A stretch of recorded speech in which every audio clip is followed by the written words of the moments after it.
Hey, it's Sonia, and welcome to the SMARTA Podcast.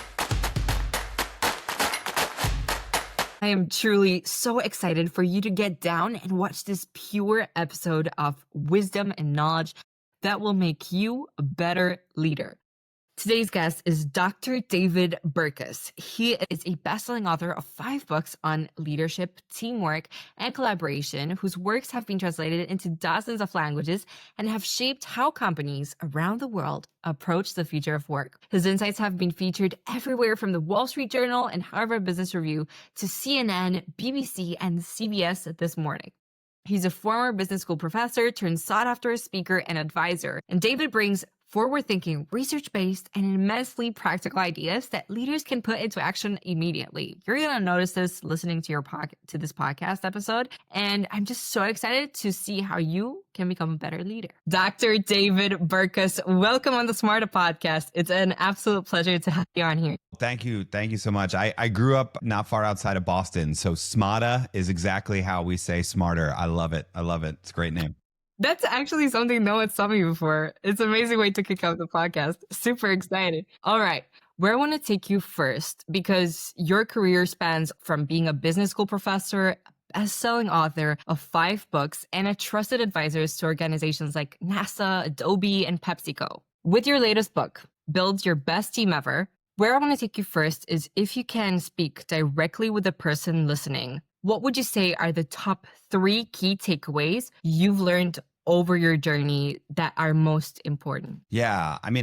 I think the first one would be an appreciation that there's not exactly a right way to do things. There's your way to do things, right? So much of what breaks teams down and really limits the careers of even early stage professionals is thinking they have to repeat the right answer. School sort of teaches us that there's a right answer and we adopt all those habits, but that can lead to a lot of frustration with coworkers who were trained differently, have different personalities, have different work preferences, right? So that would be number one. It's just that in psychology, we call that kind of shared understanding, that you have an understanding of each other's differences. I think number 2 would be how well you take feedback. The single biggest thing I think you can do, not only on a team, but for yourself, is to be coachable in how you take feedback. Notice I didn't say apply feedback. You don't have to agree with everyone's feedback, but the worst thing you can do is reject feedback right off the bat. Right? My coach, Marshall Goldsmith, often just says, the only thing you should say when someone gives you feedback is thank you. And then you can decide what to do with that feedback later. But if you want to be branded as uncoachable and you want to close your mind to any ways you can improve, not being able to take feedback. And then I think the third is, I talk about this in the book as kind of the last third of the book, is to always remember who is served by the work that you do. Keep that at the front of your mind. It's really easy to get bogged down in busy work, but the way you'll draw your own sense of purpose and meaning is by thinking about, why am I doing this? Whose life or work, who is made better, who is served by me doing that job? If you keep that, again, in psychology, we call that pro-social purpose or pro-social motivation. If you keep that at the forefront of the work you're doing, you're going to apply yourself a lot more. You're going to keep yourself motivated. You're going to be a lot more successful. Yeah. I love those 3. Absolutely amazing. And I want to take you now more deeper into your book, Build Your Best Team Ever, because your most popular TEDx talk that go over 1 million views is titled The Simple Way to Inspire Your Team. And I think that sort of struck, your light and blossomed this idea of your book. But I want to know what most surprising research you came across when writing Build Your Best Team Ever. Yeah. So, I think there's a couple different surprises inside of Best Team Ever. I think the first is, and it's the tagline in the book that we use often, this idea that talent doesn't make the team makes the talent, right? Mm-hmm. There's a lot of compelling, all things being equal. Yes, you would want to be on a team of star players. You would want the most talented people on your team. But there's a lot into the dynamics of that team that can make or break whether or not those star players actually turn talent into performance, right? I look at it as like talent is like fuel. It's like energy. It can be stored up in a battery. It can be in gasoline, right? Mm-hmm. But it takes something to turn talent into performance. And that happens to be the team that you're on, the resources you have access to, the company you're a part of. All of those things are going to actually have a bigger effect on your ability to turn your raw talent into performance. So that's the most surprising thing I found. There's a couple of smaller surprises in there too, but that's probably the single most surprising thing I found when researching the book. Can I talk to you more about one of your videos I came across on Instagram that I absolutely loved? A 58-second videos where you say, if you want to become a better leader, watch this. You basically explain how a title gives you the role of a manager, but the mindset is how you can become a leader. And you give us 3 ways that we can do so and adapt our ways to listen more than we talk, to give clarity rather than directions, and to follow through in our comments. That's such a powerful shift in perspective. And I want to ask you now, why do you think so many leaders still get this wrong? And what does it actually mean in practice? Yeah, well, I think kind of the impetus for that video is that most people assume that they've become a leader because an organization has put them in charge of other people. Right. Mhm. And it's one of the Yeah. other things we say in the video, by the way, is it's not about being in charge. It's about taking care of the people who are in your charge. There's a mindset shift that actually has to happen. And interestingly enough, I think that mindset shift can happen even if you're not in a manager role, a leadership role, right? You can still take it upon yourself to be the one that takes care of the team. And when you do that and you model the behaviors that you want, you get people who follow you because they want to, which is a whole lot more powerful. So that's number one. Number two, I think when things get stressful, when there's debate over what we're supposed to do, etc., it's really easy to fall back on, well, it's my decision, I'm in charge. And that will get you compliance over a short period of time, but it will also get you kind of complacency and not really a strong desire to continue to work hard on the team. So you might get a win in the short term, but you're just going to have to be even like more strict the next time and the next time and the next time. And we've all, if you've been at work for, longer than 2 years in your career, you've either had the manager or know someone who has the manager who just bites everyone's head off to try and get stuff done. It's a very short-term mentality, right? And so that was kind of the impetus for the video and the different mindset shifts that have to happen. But that would be the biggest one, right? That just because you have the authority to hire and fire people or give them a negative performance review or whatever, that doesn't mean they're actually following you, right? You have to actually aspire to lead them, which is a different mindset shift than just manage. You strike me with what you said here, that if you're taking the leader as a manager and you become more strict, you can build compliance over a short amount of time, but that doesn't necessarily make you a wanted leader, so-called great leader. Can I ask you on spot here, what, from your experience, differentiates a good leader versus a great one?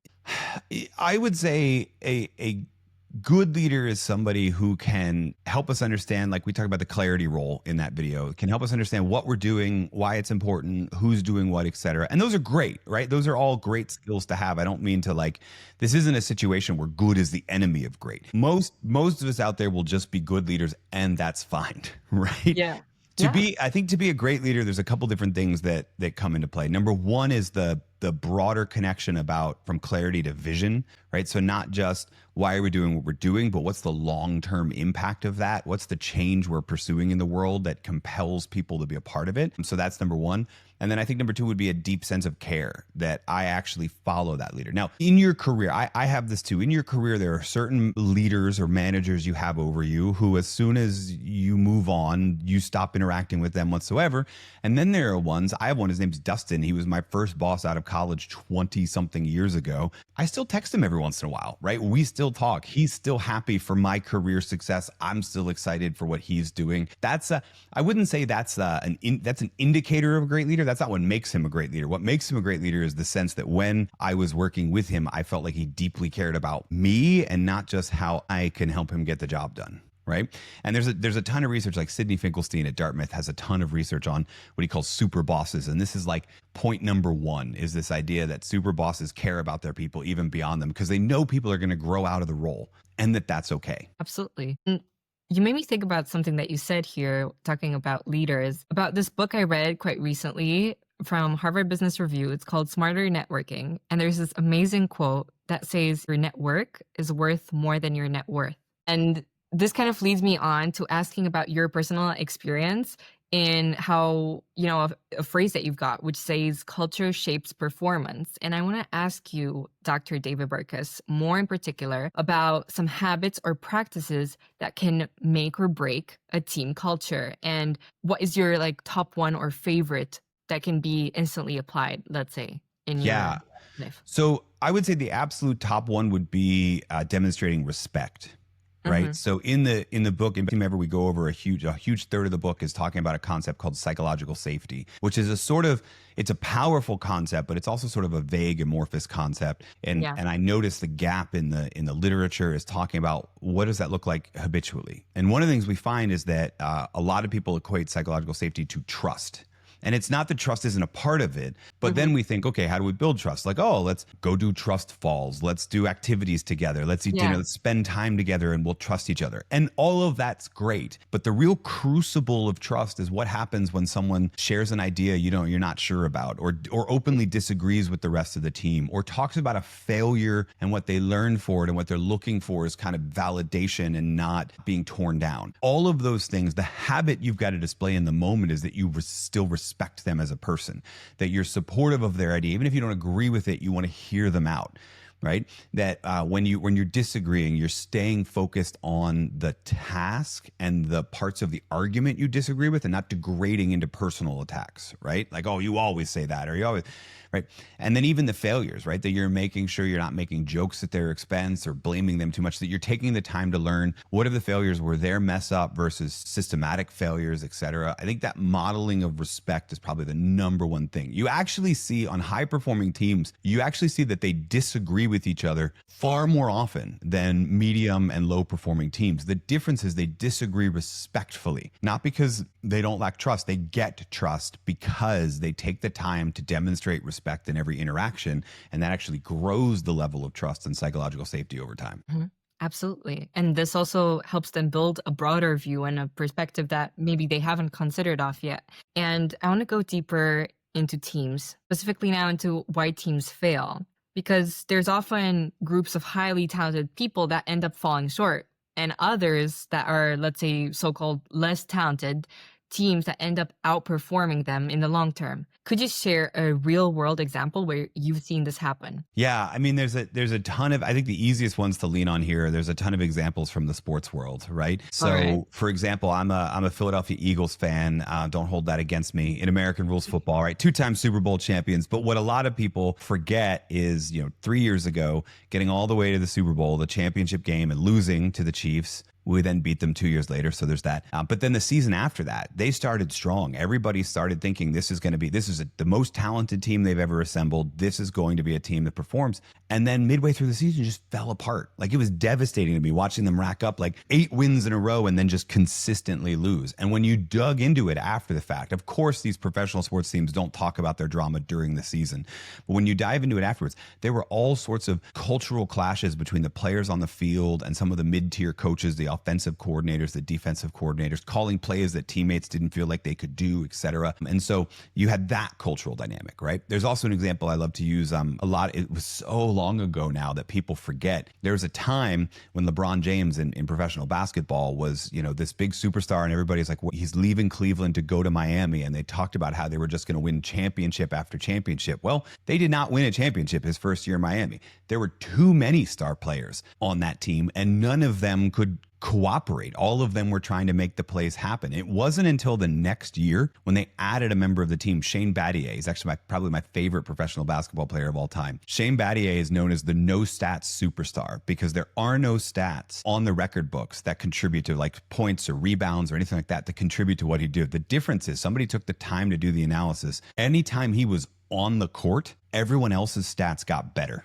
So he wasn't setting records for points or passes or rebounds or anything, or assists or rebounds or anything like that. But everybody else was better. Why? He took the time to understand not just his opponents, but the strengths and weaknesses and preferences of every individual player. And he was acting like a coach on the court so that he could bring that kind of team together. So you had this team of superstars. None of them were actually succeeding all that much. I mean, they had success just based on raw talent, but they weren't getting where they wanted to go until they added a member of the team who said, I don't need to be a star. I just need to keep this team together. So that's two. I could keep going and keep going and keep going. But I think we've all said, I mean, pick your sport, pick your industry. You'll find an example of a team that everybody put them together because they're superstars. And then for some reason they're not clicking and it just falls apart. And whenever that happens, there's a team of people who were underrated that do happen to act as a team. And as a result, they outperform. And I agree. I think the sports world is the best and easiest example to look at. Teamwork plays such a crucial part, and it can make or break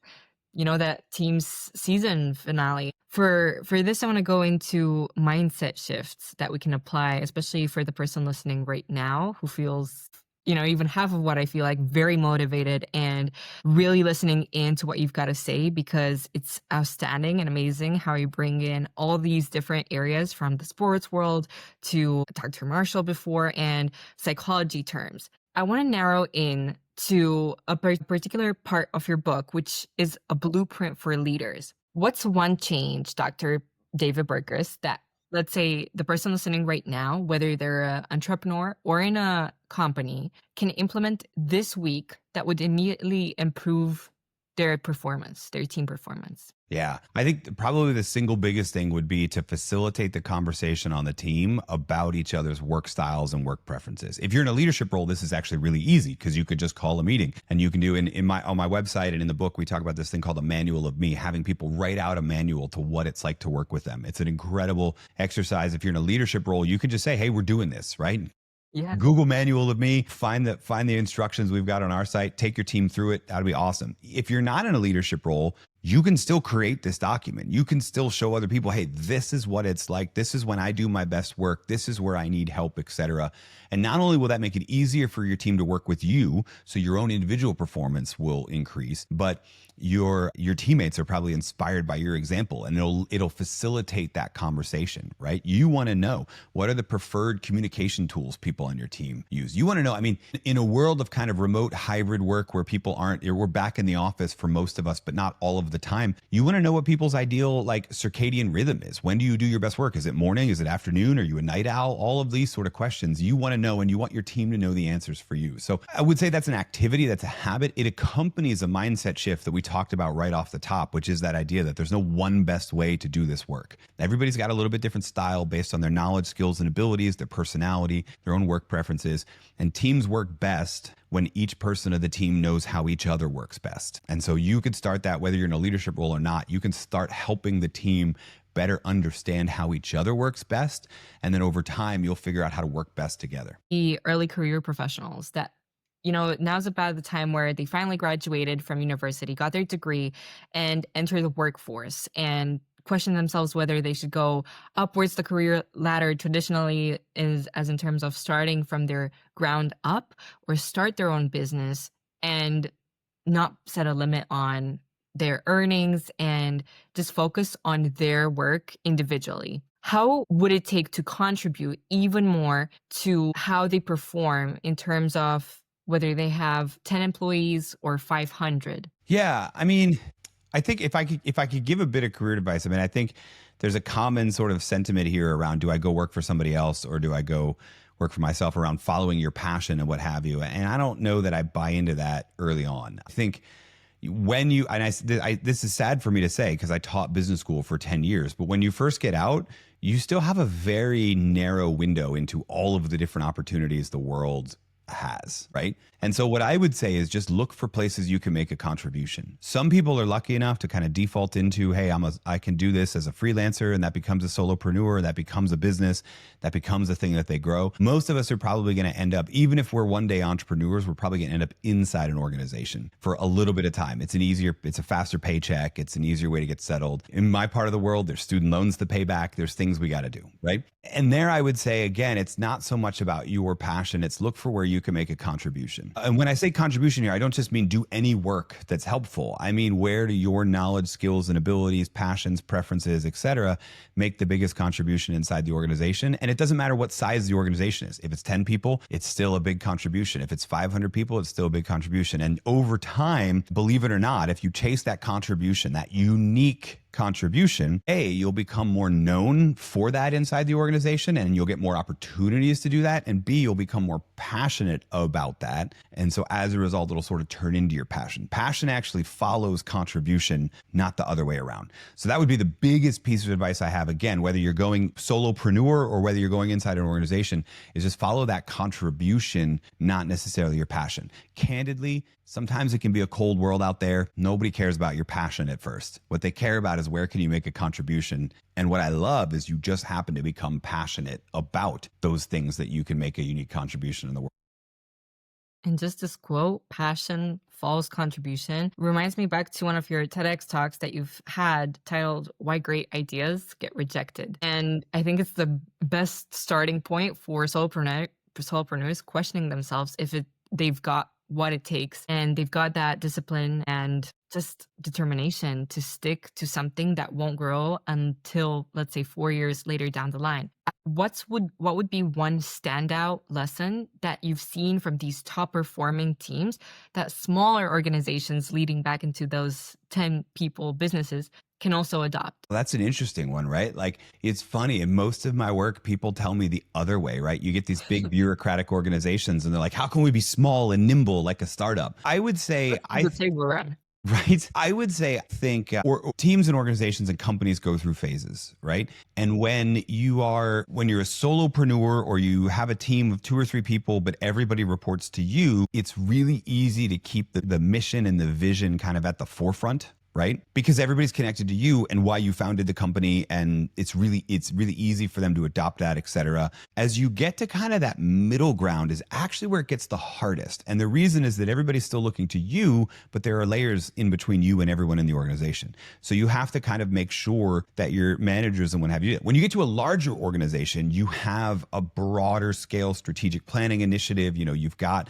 a formalized mission, vision, values. You've got a strategic plan. You've got KPIs and OKRs that keep people aligned. It's in that messy middle where alignment really doesn't happen. In the early days, alignment happens because everybody answers to the same person. And in the later days, it happens because what is a reason a manager gets promoted is his or her ability to stay aligned with the broader organizational goals. In that middle, alignment can be very, very dangerous, right? And so I think it's really important if you're running that organization that's hitting that kind of messy middle, or if you're in the small business that you're like, hey, we're growing towards this one day. As you're picking future leaders, make sure they're aligned on mission, vision, and values, but also as you're giving them more managerial opportunities, make sure we talk about this in the book, make sure you're giving them a tactic I learned in the military, which also goes over into NASA and what have you, is this thing called commander's intent. So when you're giving instructions to people with commander's intent, you're not just telling them, here's what we're doing. You're telling them what we're doing, you're telling them why we're doing it, but you're also saying, here's what done looks like. Because the thing the military has figured out that a lot of organizations have not is that no plan survives first contact with in the military, the enemy, in the business world, the market, right? You're going to change your plans. And that's when it's easy to get out of alignment. But if you're giving them, here's what we're doing and why we're doing it, but also this is what done looks like, you're empowering them to change what we're doing in the service of what done looks like, and you end up staying aligned a whole lot easier. That's a long answer. I apologize. But it's that alignment on not only mission, vision, values, but on what we're doing and why, and how we're going to make what done looks like and how we're going to make it so. It's hugely important, especially in that messy middle. No, I absolutely agree. And it even reminds me of a frequent Stephen Bartlett quote that said, oftentimes so many people that fail at their businesses start backwards from the product that they want to create, let's say a book or a course. And then they ask the questions, why am I creating this? Who will it be for? And the best ones go the opposite. First, you ask your questions, and then you even ask yourself, if a book is the best medium to share that information around. Yeah. Oh, I mean, this was I wasn't aware of that quote, but this is a painful lesson I learned in sort of my own career. So I was, as a professor, you get fascinated with ideas. You write books about ideas, then you go out into the world and try and convince them why your idea is amazing. But it's an idea you wrote in isolation. And I did that for 3 books. And then my 4th book was a response to COVID. I had already done a lot of research and profiled companies that worked remotely, that were global, multinational companies with no home office. And so I got asked to write a book in response to the moment. But because it was obvious this is what they need, this wasn't what I wanted to write about, but this is what they needed and where I had some expertise. Remember that idea of like contribution follows passion? We wrote it. And then later the follow-up became sort of Best Team Ever. Best Team Ever was a speech. It was a workshop that I was doing with companies and refining and changing. And after about a year of doing it, that's when I was like, I think there's a book here. And it made all the difference in the world, I think, in my own career, is to have that way that I'm testing it around people and what have you, and letting them change it before I decide what form it takes. So yeah, I love that. I love that. Can I take you back in time to your early days as a professor and ask you, stepping into your younger self, what would be one piece of advice about leadership or teamwork that you could have adopted or you would have wanted to incorporate in your day-to-day life? Yeah, I think when I was younger, I was passionate, I was enthusiastic, I had all sorts of great ideas. And so I was often fighting for the rightness of my idea. Like when we were in a group discussion about the best way to go about something, et cetera, I spent the majority of my breath trying to convince the rest of the team why my idea was best. And as I get older, I've come to realize that everyone who's sitting around that table has an idea they think is best, and all of them are terrible because all ideas are terrible at first, right? Mhm. Ideas are like ugly babies. You're in love with them, but they're not really there. They need to some baby. All babies are beautiful, okay? But like some babies are so beautiful you could put them in an ad campaign right away, and some babies make beautiful toddlers, right? They need time to grow and develop, etc. Ideas are like the ones that need time to grow and develop, to be shaped, to be formed. And when I'm sitting there fighting for the rightness of my idea, I'm not helping anybody else develop their idea, and they're not helping me. And as a result, we end up just arguing until somebody wins and then implementing a half-formed idea. And it's just not a smart way to do things, right? So I would have, there's a phrase, strong beliefs weakly held. I would have adopted that mentality much sooner, right? That I have a strong belief in my idea, but I'm holding onto it loosely and willing to change my mind and willing to help someone else develop their idea. And as a result, our teams would have worked a whole lot better together. Yeah, and I think in a sort of way, thinking about how you said that they're like ugly babies here, it's sort of like a plant where you see the root growing and you know it's there, but other people might only see the stem and the flowers that only come way later down, and you have to kind of help them understand where you're coming from and make them see the final idea. You're Yeah. sort of nodding your head, Yeah. you're That's thinking about it. that's a much less shocking and more sensitive analogy. I think I should adopt that one. I should have given it to you, sort of. Mine has a little more of a shock factor. I think I like yours better. I would argue otherwise because it's easier to remember. It strikes and makes All people right. think. Well, all right.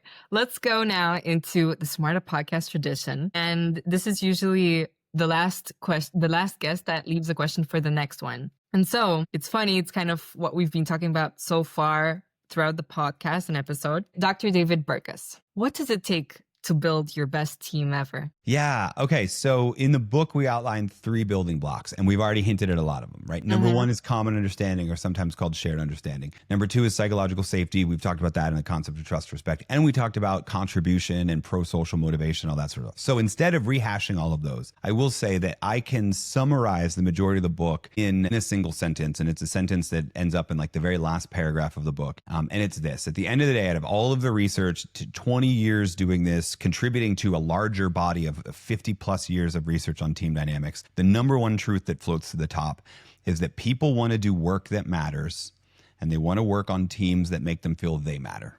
And that's it. That's what it takes to build your best team ever. It takes reminding people that the work that they're doing matters and making them feel that they matter to the team. And if you do that, you'll get your best out of each person, and you'll get the best teamwork out of each person, and that'll turn them into that best team ever. Can I add on to that, into something that I realized from entrepreneurship from a couple of books I read? And it's that to make other people hear what you've got to say, you have to just position yourself as, what do I bring to the table? What makes my content valuable to people that don't even know me or to people that don't like me? If they're here and I give them content that makes them learn something that they didn't the second before they clicked on the video or on the course, I'm coming out of this knowing that I've helped people and I brought value. And so I think this is a lovely way to bring you back to how we started the episode. If you could talk directly with a person listening to the end of this lovely discussion, as any advice you would like to give the listener,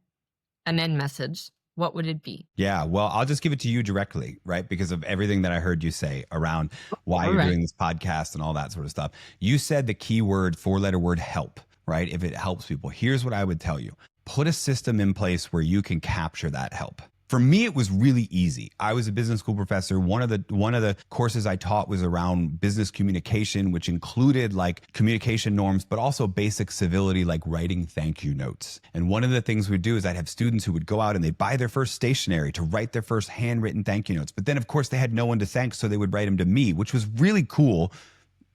just from an ego standpoint. But I would actually keep a box in my office of all of the thank you notes that I got. And over a couple semesters, it was really cool to be able to look through. And sometimes I would get like, I went out and I got this job and here's what's going on in my life. I know we haven't talked in 4 years, but I wrote you this note. It was really cool to see that. And so I would encourage you to do the same thing. And anybody listening to this in your career, but especially early on, capture those wins, those help wins, those times you've made that contribution. Don't just think vaguely about the contribution. Tangible examples. Humans are wired to receive stories. So those tangible examples and stories of the people who have listened, have helped, and taken the time to wrote you. Maybe it's a review on this episode. And by the way, if you're this far, like, you should leave us a review. Let her know, right? Save those for you, right? Because rainy days happen where you just need to be reminded of why this work is so important. And that's true for everybody. So yes, look for that contribution. Contribution follows passion. But as you're making that contribution, save any evidence you have of how it's helping people, because you're going to want that one day. And the only way to make sure it's there is to capture it now when you don't think you need it. I love that. To David Burkus, thank you so much for being on the SMARTA podcast. And I appreciate so much for what you said. Also, I just want to shout out and say that your book and all of the knowledge that you've just given me, whether I am in a business or not, and whether the listener is currently in the C-suite executive or just a young professional, your messages and your wisdom applies to both and is very relatable to whether you're at the start or further down your career. And I love it. I'm here for it. And I wish you the best of luck with everything that you've got coming in the future. Oh, well, thank you. And thanks so much for having me.